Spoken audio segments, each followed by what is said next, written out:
Bienvenidos a todos, muchas gracias por venir. Sé que es un esfuerzo por parte de todos ustedes, un sábado por la mañana, en el día de descanso, compartir un rato con nosotros y estamos muy agradecidos, mis compañeros y yo. Me llamo Juan José Mariño, soy responsable técnico de suplementos Zeus y la idea de reunirnos es que pasemos un rato agradable, que nos divirtamos, porque cuando el cerebro está motivado, está con una buena temperatura, está cómodo, pues bueno, los datos se quedan. Cuando uno está incómodo, no está motivado, el ponente o la presentación de la ponencia no es demasiado amena, pues cuando llega la noche dormimos, el cerebro borra esos datos. Yo voy a intentar que a ustedes se les queden los datos. La presentación, como ven, se llama inteligencia probiótica. Relación que hay entre la salud intestinal, una ecología y una buena salud intestinal y salud de todo el tracto gastrointestinal, y la relación que hay entre el intestino y el cerebro. Desde todas las sensaciones, las percepciones que tenemos, el intestino produce el 90% de los neurotransmisores que nos hacen percibir la vida de una manera o de otra. En algunas medidas veremos qué proporciones son esas. El objetivo de la presentación es hablar de la importancia que tiene la microbiota y el microbioma en la salud humana.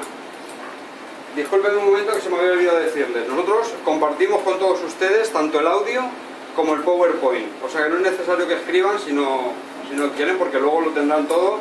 Mis compañeros se lo puedan hacer llegar. La importancia de la microbiota y el microbioma en la salud humana. Entendido la microbiota como todos los microorganismos que cohabitan con el ser humano, que son muchos. Luego veremos las proporciones. Las proporciones son alarmantes. Y el microbioma como el aporte genético que todos estos microorganismos aportan al ser humano. La relación que tiene y cómo influye en la salud humana. Los puntos que trataremos: anatomía y fisiología del tracto gastrointestinal. Pasaremos levemente, como sé que es un tema que ustedes saben, pero para empezar la presentación sí que es interesante ir viendo la importancia que tiene el tracto gastrointestinal. Hablaremos de la inmunidad de mucosas, el tejido linfoide asociado al intestino, cómo está correlacionado toda la inmunidad del ser humano, no solo una parte. La inmunidad del ser humano es intestinal, depende de nuestra ecología y nuestra arquitectura intestinal, depende de nuestra inmunidad. Hablaremos de las bacterias y los tipos de bacterias.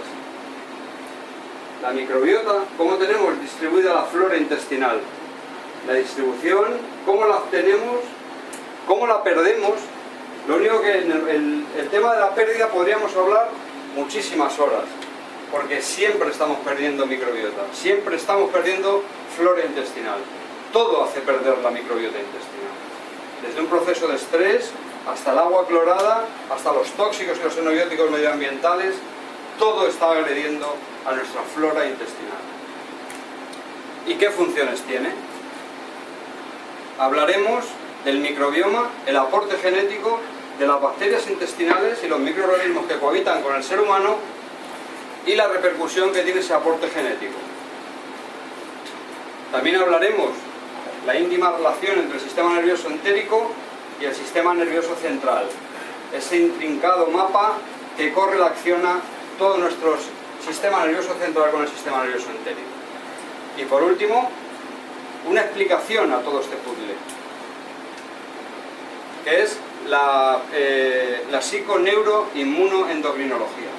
Hay muchas formas de explicar cómo funciona el organismo, cómo se correlaciona. Esta es una de ellas y bueno, intentaré hacerlo lo más sencillo posible. Vamos a empezar en el punto número 1. Anatomía y fisiología del tracto gastrointestinal humano. Es el canal alimentario que, unido a un sistema de órganos, se encarga de la absorción, de la ingestión, de la digestión, la absorción y la excreción. Es un sistema vital en el ser humano. Vital. Como hemos visto, comienza en la boca para finalizar en el recto. ¿Qué funciones tiene? Funciones múltiples, importantísimas. Como hemos hablado anteriormente, la inmunidad depende del tracto gastrointestinal. La inmunidad es intestinal. El 80% de la inmunidad que nos protege es intestinal. Tiene una función de barrera el tracto gastrointestinal. Claro, se encarga de separar el exterior del interior. Las mucosas es la parte que el organismo humano tiene en contacto con el exterior. Y tiene una función de barrera. Como hablábamos, una función inmune y una función endocrina.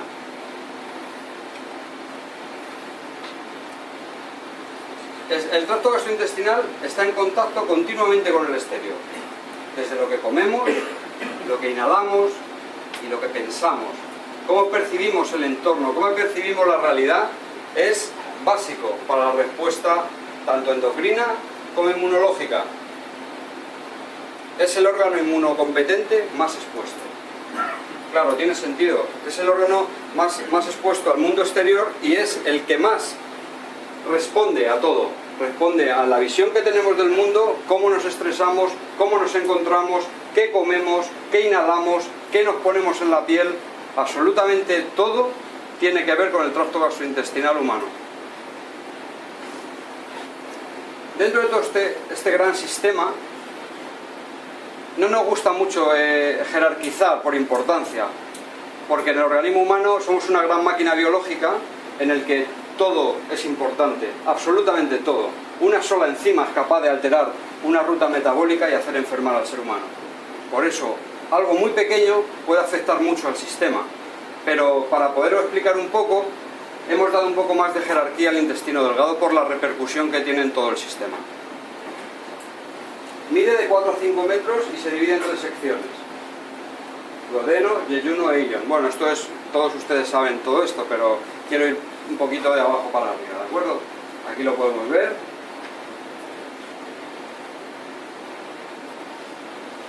Bien, una de sus principales funciones es la absorción de nutrientes. Por eso necesita mucha superficie. Necesita mucha superficie para que el organismo pueda utilizar todos los nutrientes que ingerimos. Y la superficie es cercana a la de un campo de tenis. Si desplegamos todas las vellosidades intestinales, es superior a un campo de tenis. Aquí podemos verlo. Podemos comer los alimentos biológicos, orgánicos, muy bien, con muy buenos nutrientes. Podemos tomar la suplementación más avanzada y mejor diseñada, que si la mucosa intestinal no está en buenas condiciones, no servirá de mucho. Porque es el órgano encargado de absorber los nutrientes y es el encargado de la inmunidad, de la producción de hormonas gástricas, etcétera, etcétera. Si hay inflamación intestinal, si no hay una buena arquitectura de la microbiota, hay una alteración en la salud real. Sin energía no hay vida. Como todos ustedes saben, el organismo gasta ingentes cantidades de energía en la digestión. Todos sabemos que tenemos una mala comida y lo primero que cae es la energía.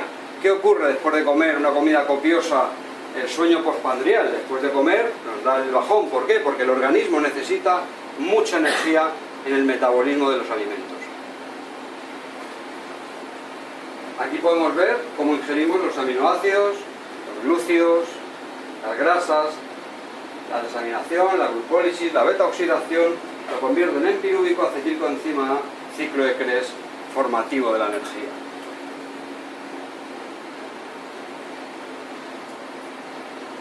A lo largo de la vida un ser humano puede consumir hasta 60 toneladas de alimento. Dependiendo del alimento que ingiramos, ponemos en riesgo al organismo, porque como tiene que utilizar tanta energía en el metabolismo, si los alimentos son alimentos no ricos en nutrientes en hidratos de carbono rápidos, exceso de proteína, grasas saturadas, etcétera, etcétera, lo que hacemos es comprometer todo el sistema. Aquí podemos ver un niño comiendo y otro tipo de niños comiendo de diferente manera.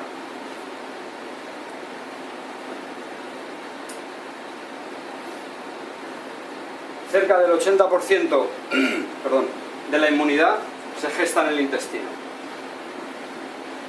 No es baladí, cerca del 80% de todo lo que nos protege en esta sala depende de nuestra calidad intestinal, depende de la microbiota intestinal.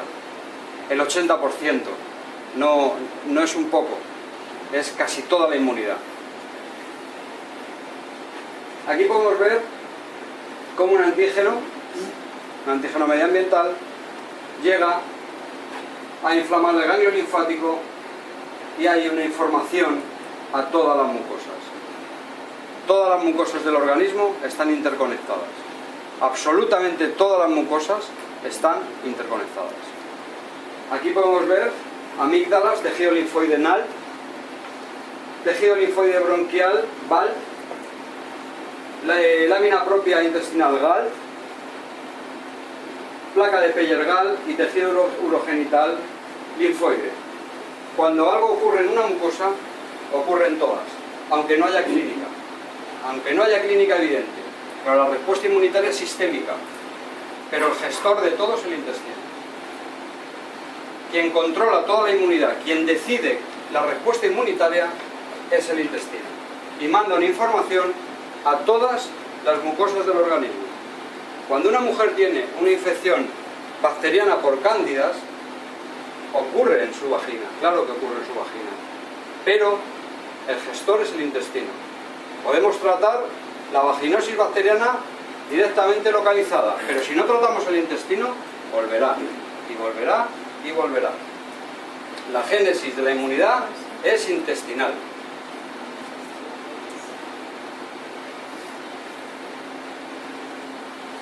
Las funciones del sistema inmune asociado a las mucosas. Primero, protección frente a la entrada y colonización por patógenos. Se va a encargar de decidir que algo no entre, o que sí. ¿Y cómo lo hace? Inmunoglobulina A secretora, produciendo moco. El organismo produce moco para que no haya una colonización por ninguna bacteria, ningún patógeno externo. El moco es un primer inicio de la respuesta inmunitaria. El organismo produce moco para defenderse. Prevención de la entrada de antígenos o de proteínas intactas. Función de barrera epitelial. Cuando comemos, si los alimentos no nos caen bien, si los alimentos nos irritan, si saturamos el sistema, la mucosa intestinal produce inmunoglobulina A secretora, produce moco para defenderse. La leucocitosis alimentaria ocurre cuando un individuo come alimentos que no le van bien, genera que su sistema inmune responda de forma baja, pero siempre que come. Eso lo que hace es que el organismo trabaje la inmunidad constantemente y cuando verdaderamente necesita que trabaje la inmunidad, pues no tiene energía para hacerlo. También genera un control de la inmunidad local, generando una tolerancia. Se va a encargar la mucosa de responder en exceso, óptimamente o en defecto. ¿Qué ocurre con las alergias? Hay una respuesta alterada de la inmunidad.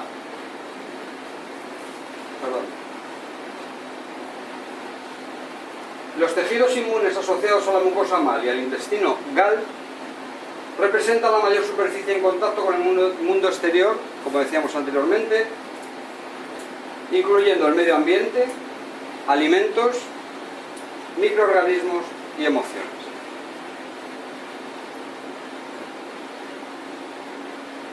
El intestino no solo es el órgano clave de la inmunidad innata, es el órgano clave de toda la inmunidad del organismo. Inmunidad innata, inmunidad adaptativa.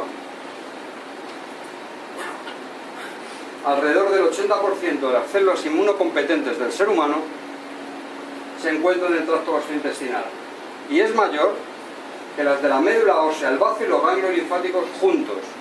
Es la mayor masa linfoide de todo el organismo y es el principal actor del sistema inmunitario adquirido. Tiene funciones de reconocimiento de antígeno, presentación de antígeno, diferenciación de linfocitos, produce interleuquinas y citoquinas, inmunoglobulina A, G y E. Estamos hablando de la inmunidad en mayúsculas. Células implicadas, linfos B, T, dendrítica, mastocitos, macrófagos, natural killer, etcétera, etcétera, etcétera. Bien, la célula del intestino, el enterocito, tiene una vida muy corta, 72 horas aproximadamente. La reparación celular es muy rápida, porque trabaja mucho. Es una estructura que trabaja mucho. Le hacemos trabajar cada vez más. Con los alimentos tan procesados que tomamos, los xenobióticos que inhalamos, todos tipos de tóxicos y de químicos que habitualmente están en el ambiente van a llegar a nuestro intestino y van a hacer trabajar mucho a esta estructura.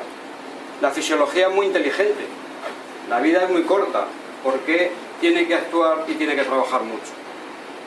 Aquí podemos ver un enterocito, una célula intestinal, la luz intestinal y el espacio paracelular. Para que la célula intestinal esté adhexionada, necesitamos un aminoácido en forma libre que se llama glutamina. La glutamina es básica en la salud intestinal, importantísima en la salud intestinal. Los enterocitos, imagínense un panty de una mujer. Si lo estiramos, se ven los huecos. Si no lo estiramos, no se ven los huecos. ¿Eso qué ocurre? Que cuando una mucosa está inflamada, es como si estirásemos el panty. Por esos huecos pasan macromoléculas que no deberían de llegar al torrente sanguíneo, porque cuando llegan, despiertan el sistema inmunitario. Para que esta unión se dé, para que esta célula esté unida a esta otra, y no pase nada por aquí, porque tiene que pasar por aquí. Tiene que pasar por las microbiosidades intestinales. Cuando esto pasa por aquí es selectivo, va a decidir lo que hace con las cosas. Cuando pasa por el medio porque está separado, es cuando despierta la inmunidad. Y para que esto esté unido a esto, debe estar la glutamina en forma libre. La glutamina, empezamos a ver ahora la primera relación entre el intestino y el cerebro. En el metabolismo de la glutamina actúa aquí en el intestino uniendo el enterocito, pero sigue su ruta metabólica convirtiéndose en ácido glutámico. El ácido glutámico, potente nutriente cerebral. Potente nutriente cerebral. Pero no solo eso, el glutámico en su metabolismo se convierte en ácido gamma-aminobutírico, se convierte en GABA, potente inhibidor del sistema nervioso central. ¿Qué quiere decir esto? El intestino ya manda una información al cerebro de lo que quiere. Aquí podemos ver de macro a micro. ¿Por qué se activa la inmunidad? Por multitud de factores, como bien saben. Infecciones, tanto bacterianas, víricas, fúngicas, por disbiosis, desequilibrio en la ecología y la arquitectura intestinal. Si hemos dicho que el 80% de nuestra inmunidad, de la inmunidad que nos protege, es dependiente del intestino, cuando hay una alteración de este equilibrio, evidentemente se despierta la inmunidad. Xenobióticos. Todos los tóxicos ambientales. Recientemente hemos estado en un congreso de medicina ambiental y es un problema de salud pública gravísimo. Cada vez hay patologías más importantes. Síndrome químico múltiple en el estadio más alterado de la inmunidad, fibromialgia y fatiga crónica también estarían en ese paquete, pero podríamos hablar de multitud de ellas, pasando por el asma, pasando por autismos, pasando por muchas enfermedades muy relacionadas con los tóxicos ambientales. Cada vez más hay miles de sustancias químicas y las legislaciones son muy laxas con todo esto. ¿Por qué? Porque estudian las composiciones químicas por separado. ¿Qué ocurre? Que hay baterías de sustancias químicas que ellas combinadas entre sí forman otras cosas, y eso es lo que verdaderamente enferma al ser humano. Tengo que decirles, sobre todo a ustedes, a las mujeres, que uno de los grandes tóxicos es la cosmética femenina.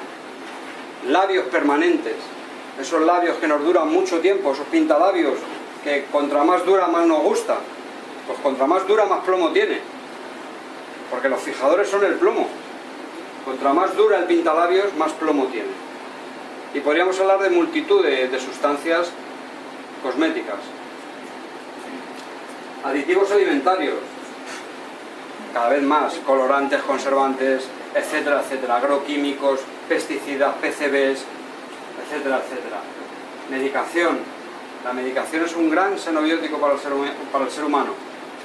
La medicación cuando se necesita, claro, pero no para siempre. Esos pacientes polimedicados durante toda su vida, a partir de los 40 años, hipertensivos, anticolesterolémicos, etcétera, etcétera, antiglucémicos, es un potente xenobiótico para el ser humano. Bueno, alcohol, tabaquismo, etcétera, etcétera. Estrés crónico altera de forma real la mucosa del intestino. Los niveles elevados de cortisol alteran la ecología intestinal. Ejercicio extenuante lo podríamos entender como estrés. Estrés en agudo para el organismo, la respuesta es esa. Malnutrición. Vivimos en sociedades en las que ingerimos muchos alimentos, pero hay un problema de malnutrición. Parece una paradoja, pero somos un país de sol en el que tenemos deficiencia de vitamina D3, de colecalciferol. ¿Quién podía pensar eso hace 50 años? Que España iba a ser deficitaria en vitamina D3. Pues es una realidad, somos deficitarios en D3, porque cada vez tomamos menos sol. Me refiero a tomar menos sol expuestos al sol, no con pantalla total. Cuando vamos al sol nos ponemos esas pantallas totales que no nos da nada el sol.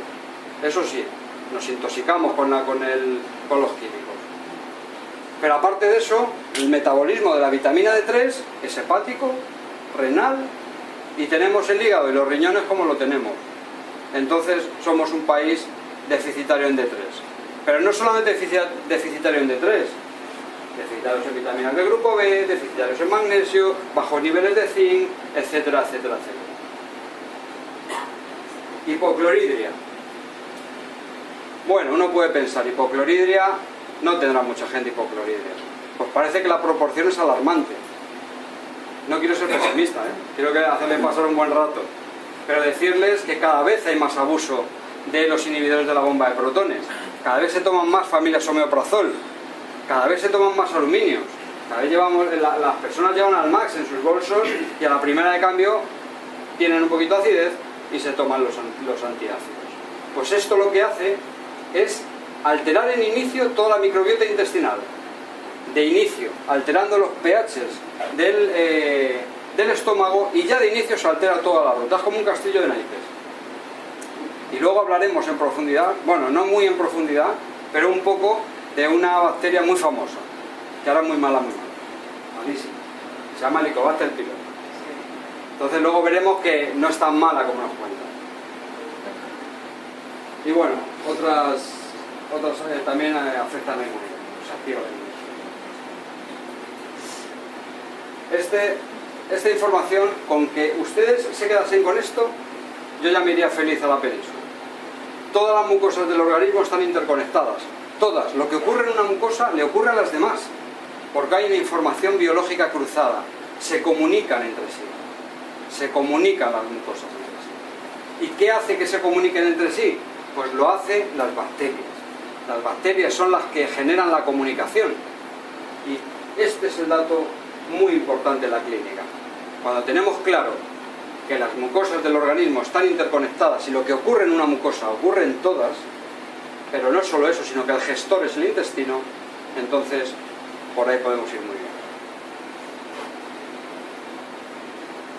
Como hablábamos, el tracto gastrointestinal tiene una función hormonal muy importante. En el intestino se producen hormonas que regulan la secreción, la absorción y la motilidad intestinal.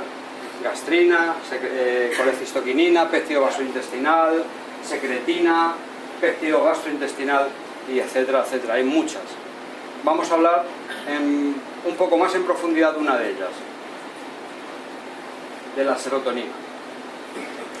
¿Por qué vamos a hablar de esta hormona gástrica y neurotransmisor? Por la influencia que tiene en todo el sistema humano. Afecta a la inmunidad de forma directa, pero también afecta a la percepción que tenemos del entorno, lo felices que somos. Se sabe que todos los depresivos son deficitarios en serotonina, todos los depresivos. las malas noticias, el creernos la negatividad del mundo exterior genera inhibición de serotonina. Luego veremos por qué. Pero le voy a dar un dato. El 95% de la serotonina se produce en el intestino. 95. 85, perdón, el 90% en las células enterocromafines, 10% en neuronas entéricas y solo el 5% se produce en el intestino. Dependemos del intestino para ser felices. Dependemos de la salud intestinal para ser felices.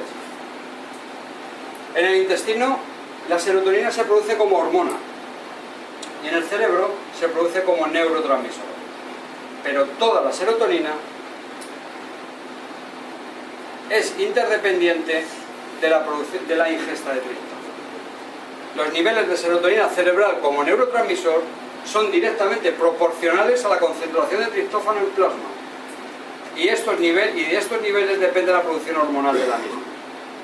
Si no ingerimos triptófano en los alimentos, no producimos serotonina. Y estamos tristes. Decirle que el triptófano es el aminoácido más deficitario de la dieta humana. Ahora parece ser que le ha ganado un pseudoaminoácido, la taurina. Parece que ahora está por delante, el déficit de taurina está por delante que el déficit de triptófano. Pero hasta hace muy poco tiempo el déficit de triptófano era el que más. ¿Y por qué? Por muchas cosas. Ahora veremos por eso. La serotonina no traspasa la barrera hematoencefálica. La producción de serotonina intestinal no es capaz de traspasar la barrera hematoencefálica.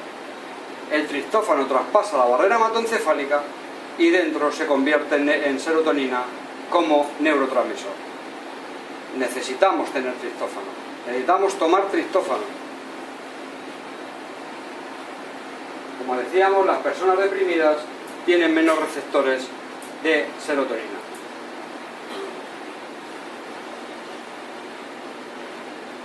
¿Cuál es la diana terapéutica de la serotonina? Potente antidepresivo y ansiolítico. Inductor del sueño, ya que colabora en las fases REM y no REM. Regula el comportamiento. Mediador de los impulsos. Modula el apetito, sobre todo el apetito en tarde-noche. Esa sensación en tarde-noche de necesitar hidratos de carbono rápidos. Compensación cerebral, chocolate, etcétera, etcétera. Analgésico. Regula la percepción del dolor por su actividad en el tálamo. Aumenta la motilidad intestinal. Hemos dicho que la serotonina es una hormona gástrica, que una de sus funciones es el aumento de la motilidad intestinal y la fluidez y el buen tránsito intestinal.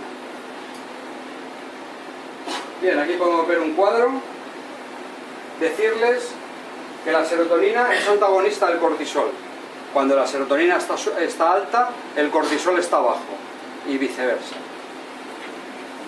Y decirle a las mujeres que producen menos del 50% de serotonina que el hombre. La mitad de la serotonina que producimos los hombres no la produce la mujer. Esto explicaría muchas cosas.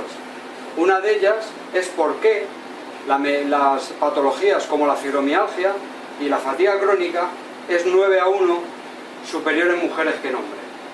¿Por qué? Porque se sabe que ¿qué le pasa a una mujer fibromiálgica? ¿Qué le pasa a un ser humano que padece fibromialgia? Duerme mal, está depresivo, tiene dolores erráticos, etcétera, etcétera. Es una alteración de la ruta de la serotonina.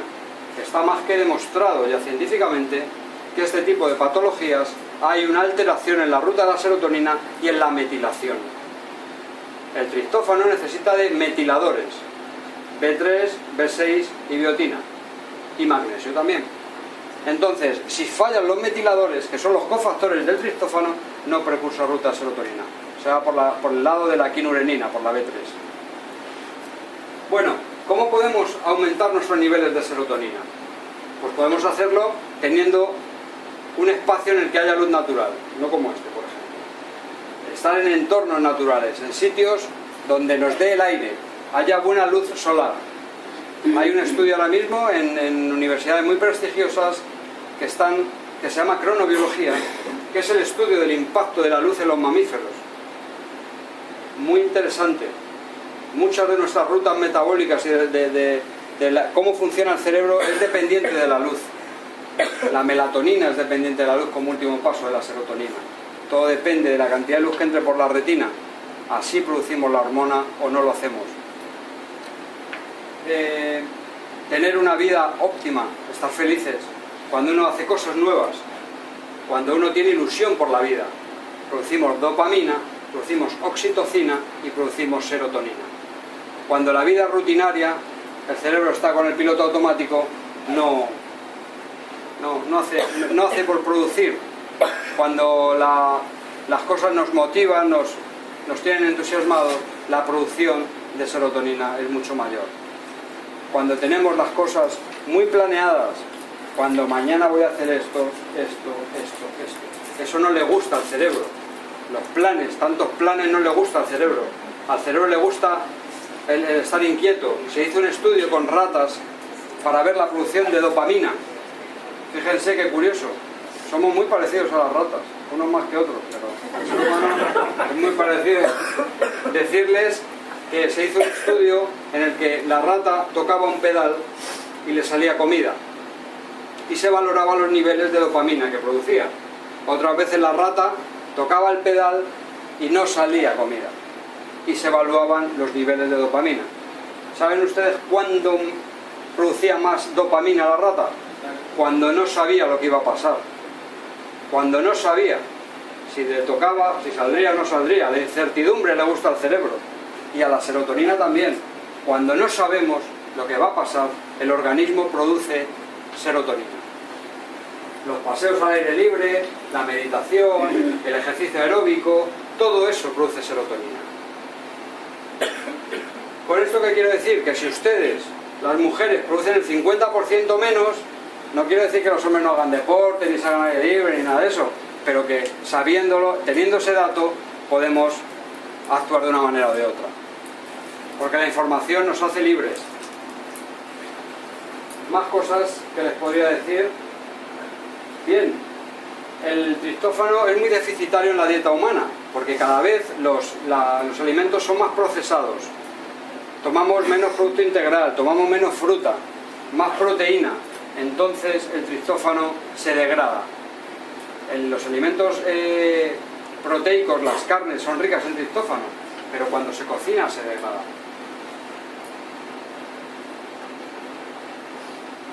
En el intestino, cuando la serotonina es liberada, se inician respuestas tan diversas y tan importantes como el aumento de la secreción y el peristaltismo. Y uno puede pensar, ¿qué ocurre con el estreñimiento? La medicina oficial, un paciente con 4 días de estreñimiento le parece normal. Pues no, el organismo nos está diciendo, yo creo que tienen frío, ¿verdad?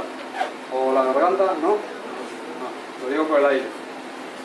El organismo, cuando no hay una buena fluidez intestinal, el organismo nos está diciendo que no hay una cantidad de volcado de serotonina interesante, porque si lo hubiese, habría una mejor fluidez intestinal. Déficit de serotonina. Déficit de luz natural, como comentábamos antes. Déficit de los precursores exógenos, B3, B6, biotina, magnesio. Competencia por la absorción con los ramificados y siempre pierde el triptófano. Si tomamos un alimento rico en triptófano con un alimento proteico, el triptófano siempre pierde, nunca llega a diana. Llegan los ramificados antes y se queda fuera. Mayor derivación del triptófano hacia la vía de la quinurenina. Paciente estresado que tome alimentos ricos en triptófano estará deficitario en B3. Y cuando está deficitario en B3, el organismo es muy inteligente y entiende que es prioritaria la formación de B3. Por eso el triptófano, si somos deficitarios en B, se convierte en B3. Déficit o desensibilización de receptores 5-hidroxitriptamina. Esto le ocurre mucho a pacientes que están tomando inhibidores selectivos de la recaptación de serotonina, los antidepresivos, los IMAOs, los ISRS, los tricíclicos, etcétera, etcétera. A mayor tiempo de ingesta de estos fármacos, menos receptores a 5-hidroxitriptamina.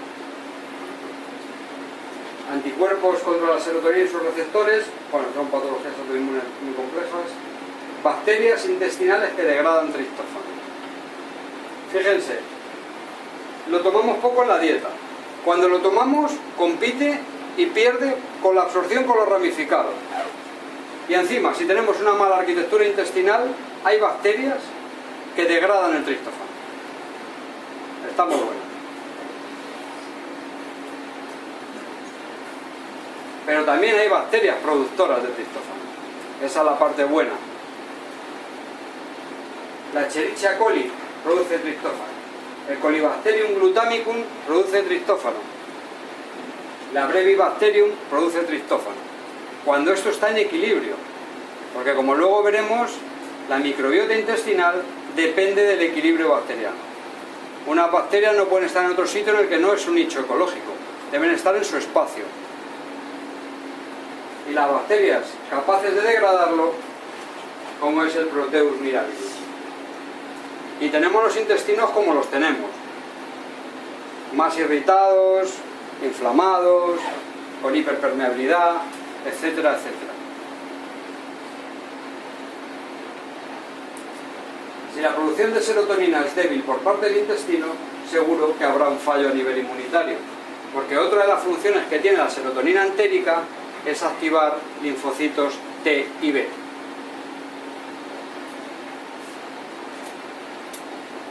Hasta ahora hemos hablado de la anatomía y la fisiología del tracto gastrointestinal humano. Hemos hablado también de la inmunidad de las mucosas asociadas al tejido linfoide, cómo está todo interrelacionado en el organismo. La función endocrina del tracto gastrointestinal. Fíjense, hay organismos, hay bacterias que se llaman bacterias hipertermófilas que son capaces de vivir por encima de la cocción hasta 130 grados, hasta 130 grados y siguen con vida. La capacidad de adaptación de las bacterias es increíble. Y lo contrario, las bacterias psicrófilas, capaces de vivir hasta menos 20 grados bajo cero. Congeladas, están vivas. En la fosa de las Marianas, 11.000 metros de profundidad, ausencia de luz, presiones extremas y las bacterias siguen con vida. Esto es una medusa abisal, no es una bacteria, pero está tapizada de bacterias. Y aquí tenemos a nuestra amiga. Molécula de ácido clorhídrico. Acidófilos, capaces de vivir en acidez extrema, con pHs inferiores a 1. Helicobacter pylori. Ahora hay que cargárselo, lo sentimos. Nadie tiene que tener Helicobacter pylori. Es lo que dice la medicina oficial. Helicobacter pylori es mala, malísima. Pues no. Helicobacter pylori tiene su nicho ecológico. Helicobacter pylori tiene que estar en la mucosa gástrica. Pero tiene que estar en sus niveles, tiene que estar en su proporción adecuada. ¿Qué ocurre? Que la alimentación excesiva en ácidos, la alimentación muy rica en hidratos rápidos, el tomar antiácidos, inhibidores de la bomba de protones, etcétera, etcétera, lo que hace con la bacteria es que la enfada. La enfada porque la bacteria solo tiene una finalidad, quiere vivir, quiere que la dejen en paz en su nicho ecológico. Pero nada, el ser humano se ha propuesto que no tiene que estar. Y si fuera poco, cuando ahora sabemos que tenemos un problema de gastritis, damos antibióticos para cargarnos la Helicobacter pylori. ¿Y saben ustedes qué hace Helicobacter pylori cuando se ve agredida? Intenta migrar al cerebro produciendo lesiones importantes. Estos son datos muy recientes. Cuando el Helicobacter pylori se ve agredida, intenta migrar al cerebro. Helicobacter pylori debe estar. Helicobacter pylori se encarga de detoxificar metales pesados. Pero no solo de detoxificar metales pesados. Se encarga de que la mucosa gástrica esté en condiciones. Pero solo cuando está en su nicho ecológico. Cuando está en demasía, cuando crece mucho, hace lo contrario, agrede la mucosa gástrica. Pero también hay bacterias contrarias a los acidófilos. Son los alcalófilos, capaces de vivir en alcalinidad por encima de 8. Sin las bacterias no es posible la vida tal y como la conocemos hoy. Nuestra salud y nuestro equilibrio depende de las bacterias.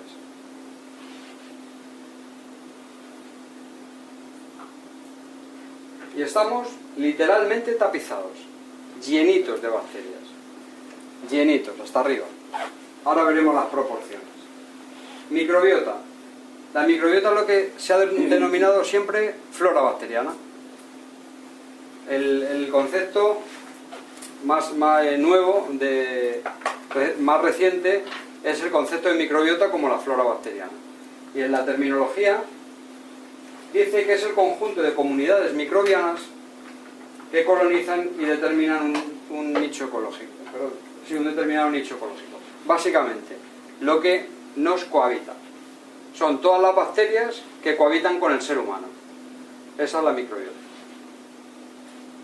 Aquí veremos, bueno, luego cuando les pasemos la presentación, verán que la bacteria, dónde está localizada, etcétera, etcétera, etcétera.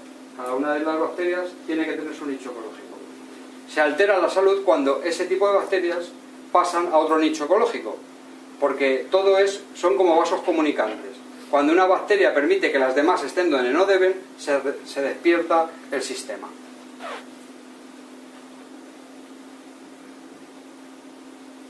Aquí podemos ver una célula, por todos bien conocidas, con sus mitocondrias, las membranas plasmáticas, los citoplasmas, etcétera, etcétera.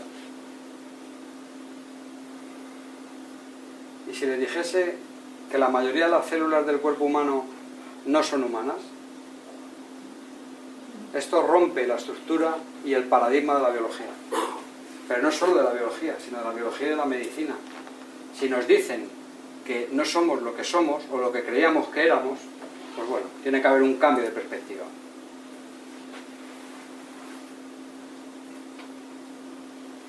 Aquí es que, disculpen que se ve mal. La mayoría de las células, aquí se ve. Somos 10 veces más células bacterianas que humanas. No un poquito más. 10 veces más células bacterianas que células humanas. Y esto da mucho que pensar. Mucho. Nos hace plantearnos muchas cosas. En el siglo pasado, la antibioterapia era una realidad. Bueno, en el siglo pasado y este también. Era una realidad. Las bacterias había que aniquilarlas por encima de todo. Cuando tenemos esta información, el concepto cambia totalmente. Y aquí pueden ver el porcentaje celular. El quesito son las células humanas eucariotas.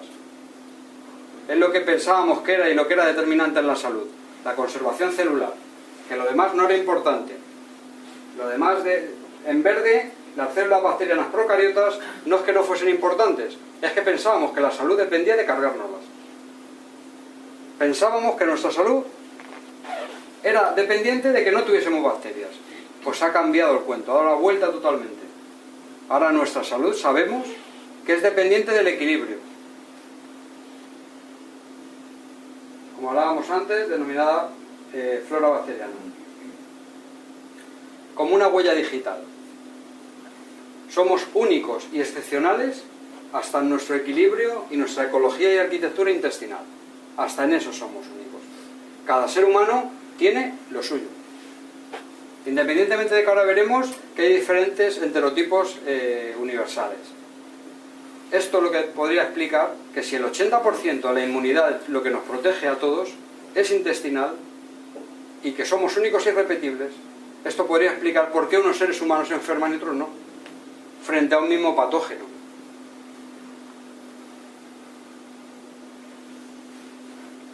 Bacterias que nos habitan. La ciencia empieza a valorar como un nuevo órgano, la microbiota intestinal, como un nuevo órgano, por la repercusión en la salud que tiene. Y hay una especialidad que se llama simbiontología, que es el estudio en profundidad de todas y cada una de los microorganismos que cohabitan el ser humano.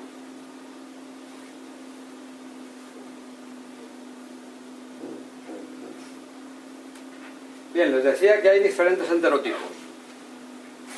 El resultado del proyecto MetaHit, que es un proyecto en el que ha habido mucha inversión económica para ver todo el genoma y la microbiota intestinal, en la revista Nature ha publicado la esencia de 3 patrones de poblaciones bacterianas. 3 grandes bloques que dividen al ser humano, con independencia de la etnia, nacionalidad, entorno y tipo de dieta. Antes decíamos que somos únicos y irrepetibles en la distribución de la microbiota, pero hay 3 grandes bloques, que no tienen que ver ni con la dieta, ni con la etnia, ni nada. ¿A qué se denomina enterotipo? A esto. Es la estructura global de la microbiota intestinal humana en cuanto a su composición en géneros dominantes. Dependiendo si tenemos una serie de géneros dominantes, pertenecemos a un enterotipo o pertenecemos a otro. Y se reconocen 3. Uno de ellos, rico en bacteroides, Prebotella y Ruminococcus. Enterotipo número 1. No, se lo he dicho mal. Un grupo rico en bacteroides, el segundo grupo rico en Prebotella y el tercer rico en Ruminococcus. El primero se caracteriza por ser rico en bacteroides y parabacteroides. Y estas bacterias obtienen su energía principalmente a través de la fermentación de los hidratos de carbono y de las proteínas. La vía es la glucólisis y la vía de las pentosas son rutas metabólicas preponderantes en este enterotipo.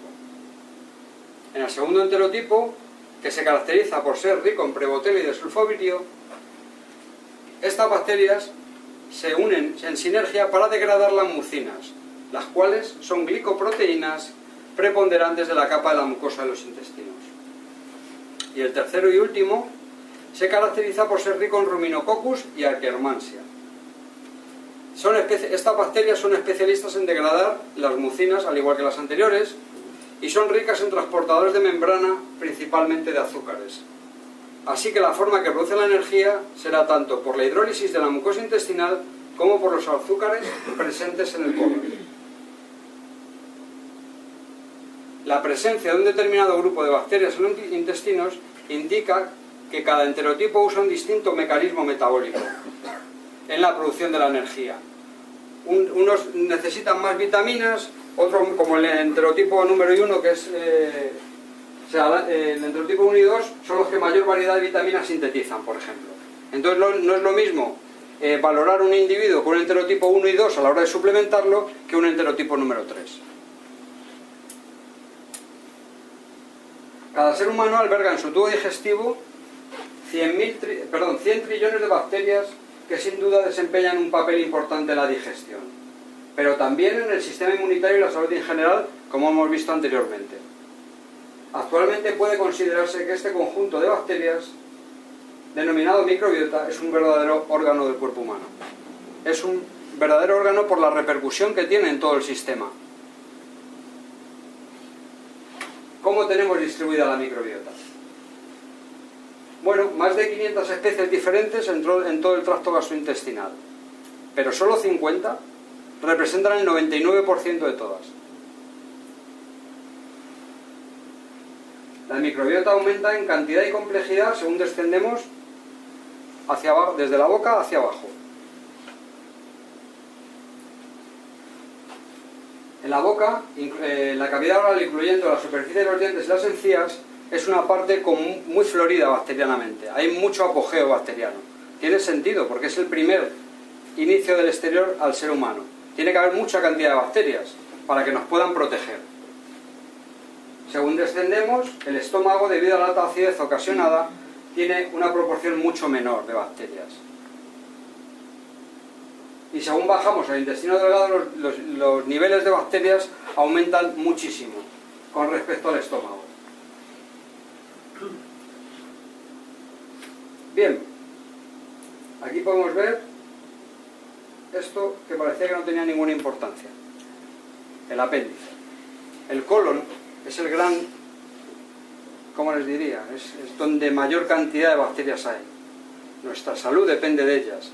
Y en el siglo pasado, a la primera de cambio, se extirpaba el apéndice. Se pensaba que la evolución era muy tonta, que había puesto ahí un apéndice que no sabían mucho para qué era. Y como no se sabía para qué era, pues se cortaba. ¿Qué ocurre? Que hoy en día la ciencia ha demostrado que el apéndice es un reservorio bacteriano.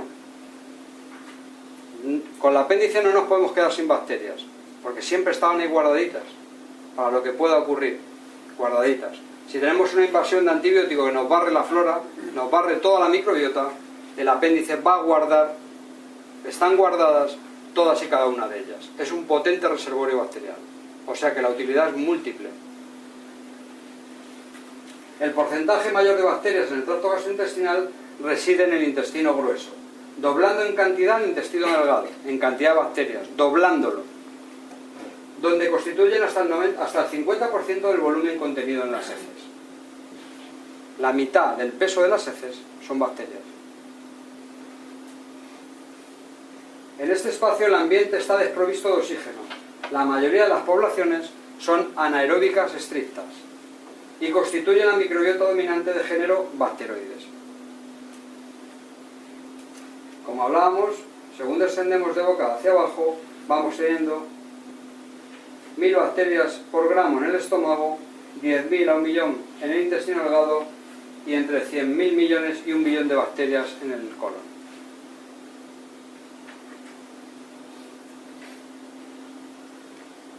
La mitad del peso de las heces son bacterias. ¿Qué nos dice el organismo cuando hay un problema de estreñimiento? Que no hay producción de serotonina y que no hay unos buenos niveles de microbiota intestinal.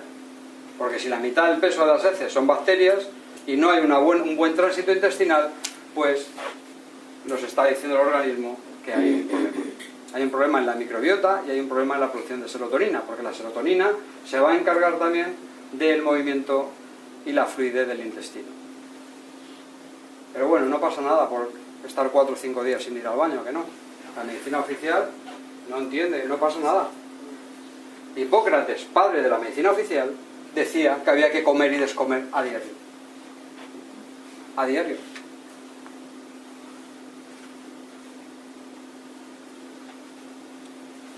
Y antes que pase cómo tenemos la microbiota. Yo siempre hago un símil que a mí me gustó mucho cuando me lo dijeron. Si yo en mi casa no saco la basura un día y he comido pues pescado, lo que sea, y no saco la basura un día, pues no pasa nada. No pasa nada. Mañana no hay quien entre en mi casa del olor que hay. Pasado, no hay quien pare. Pero al final hay bichos. Al final hay bichos. Y entonces el organismo es exactamente lo mismo.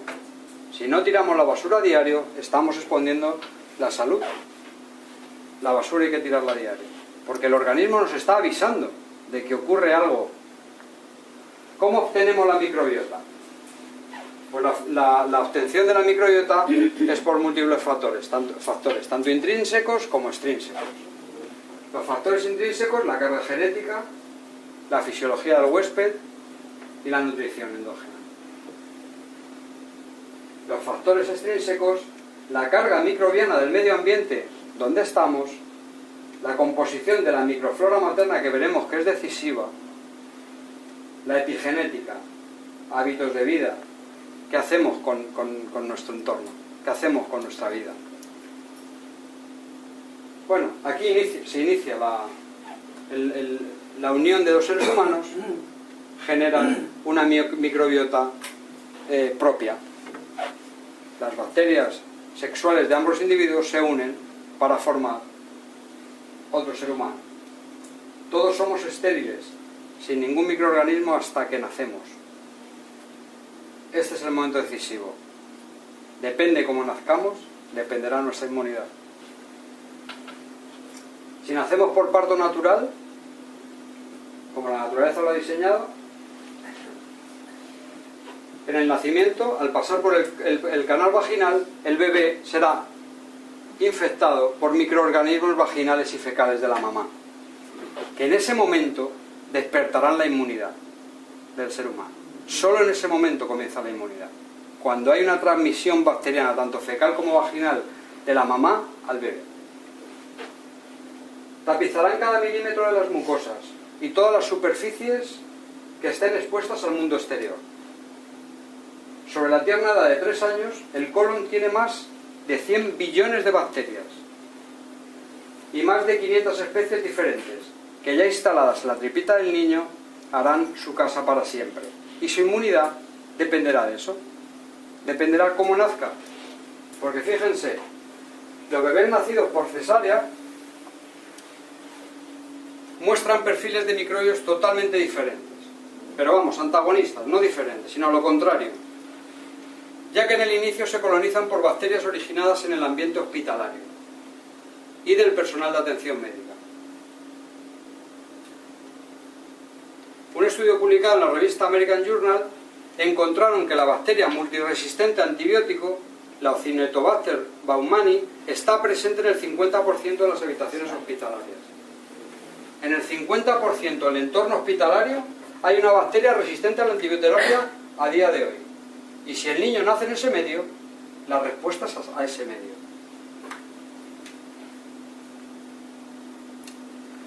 Estudio publicado en otra revista importante en el año 2008, en septiembre del 2008, demostró que la microbiota intestinal después del nacimiento por cesárea presentaba una ausencia de especies bifidobacterias, que es la dominante en el parto vaginal,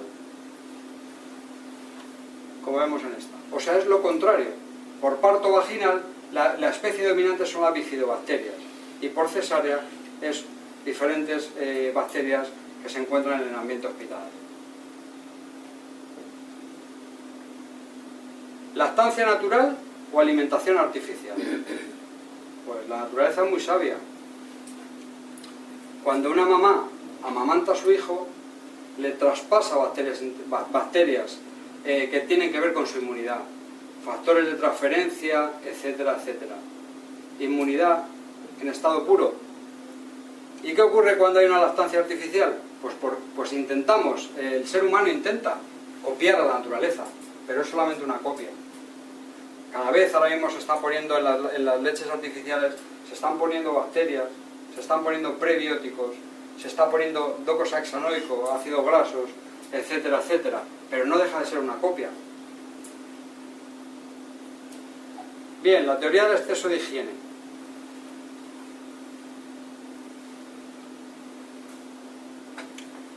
Vivimos en entornos cada vez más hospitalarios, cada vez está todo más limpio.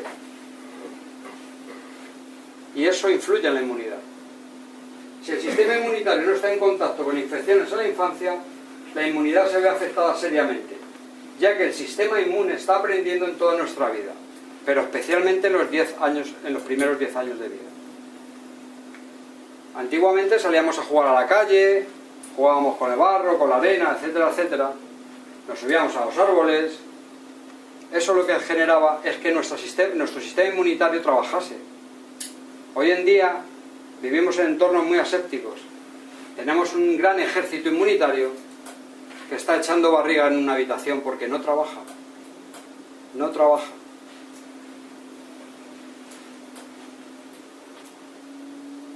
El exceso de higiene podría ser el causante de un incremento de las enfermedades autoinmunes, ya que las células T reguladoras encargadas de la inteligencia del sistema inmunitario no serían competentes. No serían competentes porque no trabajan. Porque estando en un entorno muy aséptico, como son las casas que luego veremos, que cada vez lo hacemos más aséptico, en entornos con ordenadores, con poca luz natural, etcétera, etcétera, pues el sistema inmunitario se ve muy afectado. Si el entorno en el que se mueve el individuo es muy aséptico, las células T reguladoras responden a ese medio. Cuando necesitan luchar con una infección importante, no tienen respuesta, ya que no tienen memoria. Una doctora de inmunología de un instituto australiano, junto con otro investigador, aseguran que las alergias podrían ser prevenidas con infecciones en la infancia. La entrada de cuerpos extraños harían que el sistema inmunológico se activara y creara anticuerpos que en el futuro servirían para atajar otras infecciones. Parece un poco pesimista lo que les estoy presentando. Pues no, hay una parte buena que es esta. ¿Cómo podemos hacer que nuestros hijos tengan su sistema inmunitario en buenas condiciones? Pues fácil. O juegan en la calle y van por aquí, van por allá y se arañan y etcétera, etcétera. O tenemos animales de compañía. Las células T reguladoras modulan la acción sobre las infecciones en tiempo real. La falta de algunos tipos de bacterias que se pueden encontrar en animales y en algunas superficies. Los animales de compañía se van a encargar de que se van a traer de la calle lo que no queremos para casa. Pero parece ser que no es que no lo queramos. No lo queremos, pero lo necesitamos. Necesitamos que el sistema inmunitario trabaje. Necesitamos tener la casa limpia, pero no como un quirófano. O sea, no como un quirófano. Teoría del exceso de higiene. Vamos a ver, aunque parece un poco en el inicio, que uno dirá, no, mi casa no está como un quirófano, no está todo tan aséptico. Luego veremos lo que hacen los químicos, ¿eh? Veremos lo que hacen los químicos. ¿Agua natural o agua clorada? Si hay una disfunción en la microbiota del ser humano, evidentemente no tomaremos agua clorada, porque el agua clorada es un potente antiséptico que destruye la flora, la microbiota intestinal. Entonces el agua del grifo, todos dicen, el agua del grifo de Madrid es buenísima. Buenísima. Está buenísima y es buenísima. Bueno, es buenísima para lo que es buena. Pero claro, si tenemos un problema de microbiota intestinal, pues no podemos tomar agua clorada, porque la función del cloro es matar las bacterias. Limpiadores domésticos antibacterias. Ahora es como el apellido mágico, antibacterias. Es como que vende mucho, que sea antibacterias. Todo tiene que ser antibacterias. Para el baño antibacterias, para la encimera antibacterias, el no sé qué antibacterias, todo antibacterias. Y eso es lo que nos lleva a estar en entornos pues muy asépticos, demasiado asépticos. Si todo es antibacterias, no hay bacterias. Y si no hay bacterias, no hay respuesta inmunitaria. Y si no fuese esto poco, ahora la boca. Como una patena. La boca, vamos, hay un anuncio ya en la tele que le pone a una señorita un aparato y le dice, tiene una bacteria. ¡Una! Si tuviese una bacteria, se moriría, nos moriríamos. Tenemos que tener la boca llenita de bacterias. Llenita. Una buena higiene bucal, pero llenita de bacterias. Y no se conforman, ¿eh? Colutorio. Antibacterias. Esto es un problema en un adulto. Porque claro, si había quedado alguna bacteria con el cepillado, ya se encarga con el colutorio de cargárselas más. Pero fíjense el dato. En los niños. Un niño se enjuaga la boca con el antibacterias, se va a cargar la flora bucal, pero es que luego se lo traga. ¿Qué niño no se traga parte del colutorio? Ya se encargan los fabricantes en que el colutorio sepa muy bien. Sepa fresa, sepa no sé qué. Entonces, ¿qué ocurre? Que el niño se toma el colutorio y eso baja por el tracto gastrointestinal y según baja, se va cargando literalmente toda la microbiota. Antibióticos. Sí a los antibióticos. Claro que sí a los antibióticos. Los antibióticos son necesarios cuando son necesarios. Sí a los antibióticos. Hay un cambio en la salud humana, en el descubrimiento de la penicilina. Salvó muchas vidas, claro. Pero como el ser humano es tan extremista, hemos pasado de salvar vidas a ahora tener problemas con los antibióticos. Porque las bacterias generan resistencia y ya no respondemos a esos antibióticos.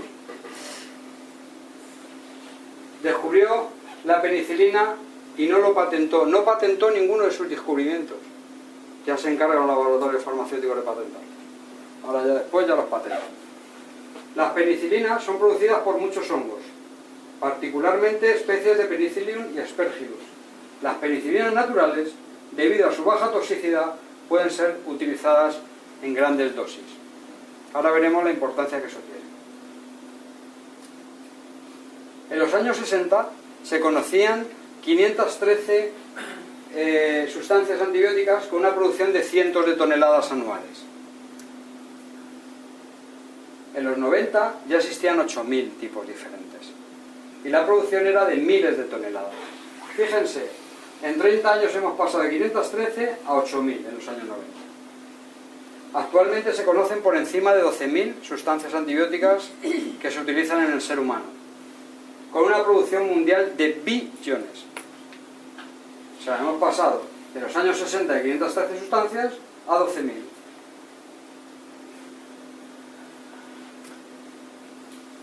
Hasta 1984 la producción de antibióticos era mayoritariamente por fermentación. Actualmente es sintética 100%. 100% sintética. Pero no solo tomamos antibióticos a la prescripción, cuando aparentemente necesitamos tomar antibióticos. No solamente lo tomamos ahí, lo tomamos también en nuestra alimentación. Los animales de granja se le dan antibióticos de forma rutinaria en su alimentación. Y cuando nosotros consumimos esos subproductos, tomamos antibióticos también. Ahí podemos ver una granja avícola, una porcina y la casa de Heidi, que ya debe quedar una o dos por ahí en los Alpes y poca cosa. Los antibióticos tienen un efecto devastador en las bacterias del cuerpo humano, no solamente en el intestino, sino también en diferentes órganos donde están las bacterias y donde tienen nichos ecológicos. Los antibióticos transforman las bacterias benignas, virus y hongos en elementos patógenos con capacidad para invadir tejidos y causar enfermedades. Los antibióticos alteran las bacterias haciéndolas resistentes. Decíamos antes, hemos visto la capacidad que tienen las bacterias de adaptarse absolutamente a todo. Resisten a los antibióticos, generan resistencia a los antibióticos. De modo que la industria tiene que crear nuevos antibióticos más resistentes y poderosos para atacar a estas nuevas bacterias modificadas. Un buen ejemplo es la Mycobacterium tuberculosis, resistente a todos los antibióticos conocidos. El ser humano que coge la bacteria lo va a pasar mal. De nuevo, sí a los antibióticos. Sí a los antibióticos, cuando son necesarios. Cuando son necesarios. Porque el peaje que tenemos que pagar por una ingesta de antibióticos es muy elevado.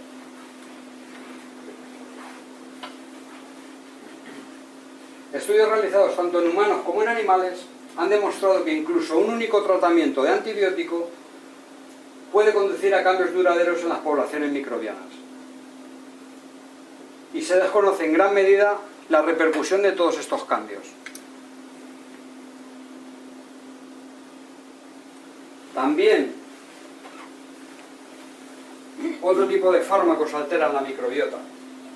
La mayoría de los fármacos que se prescriben de forma permanente y crónica alteran la microbiota, como pueden ser los analgésicos, como pueden ser las hormonas, anticonceptivos entendidos como hormonas, las benzodiazepinas, antidepresivos, antiácidos, y podríamos llenar toda la pantalla. Todos los fármacos que se toman de forma crónica alteran el equilibrio bacteriano del ser humano. Y cada vez pacientes más jóvenes están polimedicados de por vida.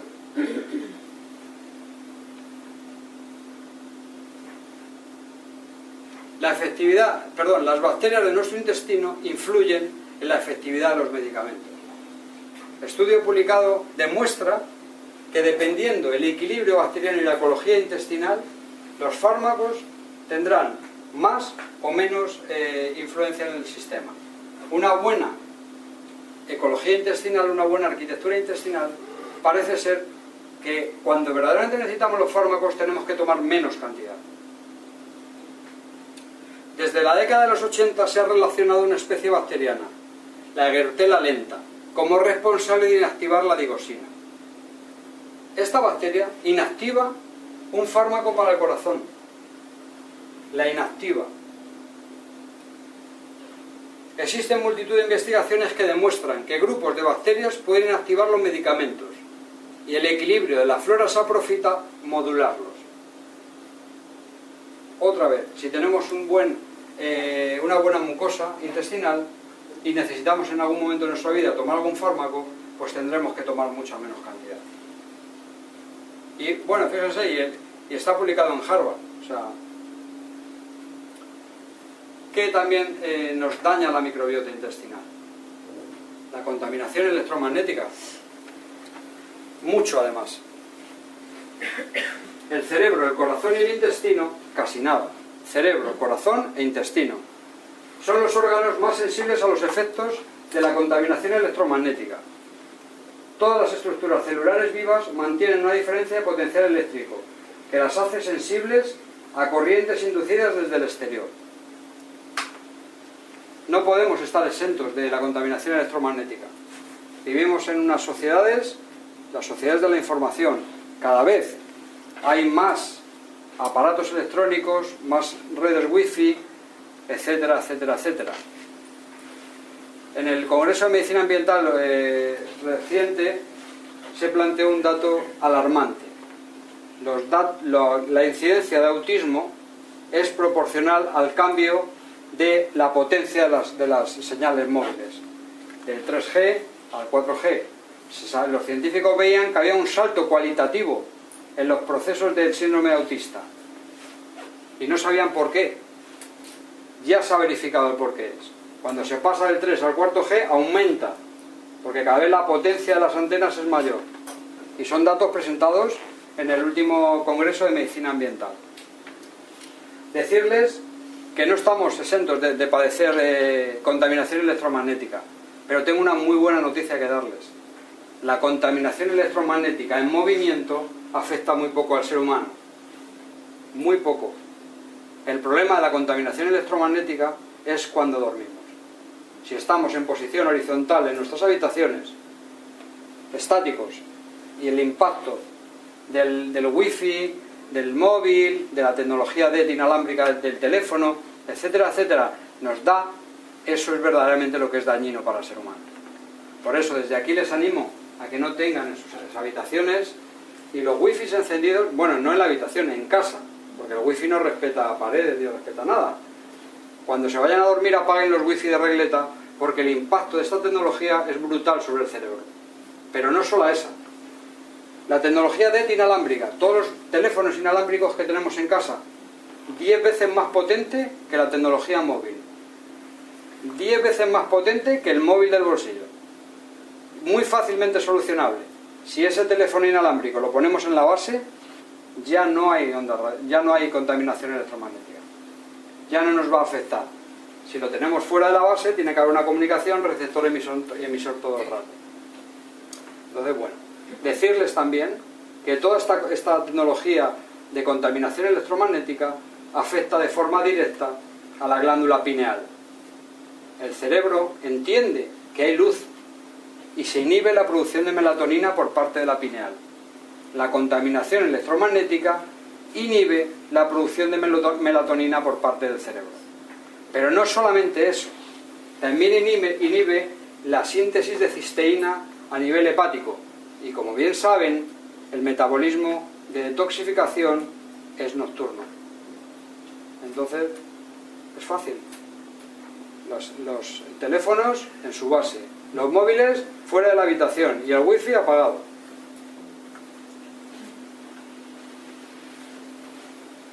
También hay una alteración de la microbiota, el estrés.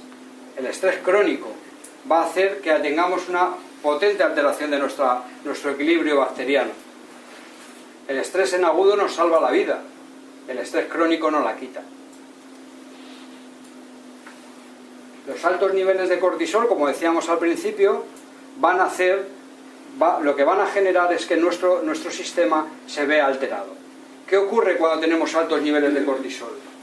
Respondemos igual que hace 5.000 años, exactamente igual que hace 5.000 años a nivel cerebral. El estrés genera luchar o huir. Es lo que hacemos, o luchamos o huimos, aunque no lo hagamos literalmente. Cuando tenemos unos niveles altos de cortisol, estamos estresados, lo primero que hacemos, el organismo lo primero que hace es parar la digestión. Entiende que tiene que correr o luchar. Entonces, como eso hace lo que hace, lo primero que hace es parar la digestión. Y cuando para la digestión, para toda la producción de ácidos gástricos. Y cuando se para la producción de ácidos gástricos, se altera es como un castillo de naipes. Las bacterias se ven afectadas de forma directa. En adultos, evidentemente, los niveles altos de estrés son muy negativos para la salud. Muy negativos. Pero imagínense en un niño que su inmunidad está en los primeros 10 años de su vida. Toda su inmunidad de adulto será basada en los 10 primeros años de vida. Por eso los niños deben de ser felices, deben de jugar, no deben de tener preocupaciones, no deben de tener tantas actividades extraescolares. Entonces, bueno, pues ¿cómo percibimos el mundo? Estrés, ansiedad, alteraciones del sistema intestinal, con activación de factores de necrosis tumoral, aumento de interleuquina 1, 6, respuesta al sistema nervioso central, activación del eje hormonal, cambios en la percepción, cambios en la psique, supresión del sistema inmunitario y mucha susceptibilidad a padecer infecciones. Y vuelta otra vez, y vuelta otra vez, y vuelta otra vez. Cuando no tenemos una buena percepción del mundo, cuando estamos estresados, cuando estamos incómodos e infelices, la inmunidad se ve afectada de forma directa. El estrés afecta al equilibrio de estas bacterias, del equilibrio y de la inmunidad y de la producción de hormonas gástricas. La exposición al estrés provocó cambios en la composición, la diversidad y el número de microorganismos intestinales. Las comunidades bacterianas en el intestino se convirtieron en menos diversas, con mayor número de bacterias potencialmente dañinas, sobre todo el Clostridium. Los niveles elevados de estrés y de incomodidad aumentan los niveles de Clostridium en el intestino. Estas bacterias afectan la función inmune y explica por qué el estrés desregula la respuesta inmunitaria. Estudio publicado en una prestigiosa revista de inmunidad. Conclusión. Necesitamos cuidar y repoblar la microbiota intestinal.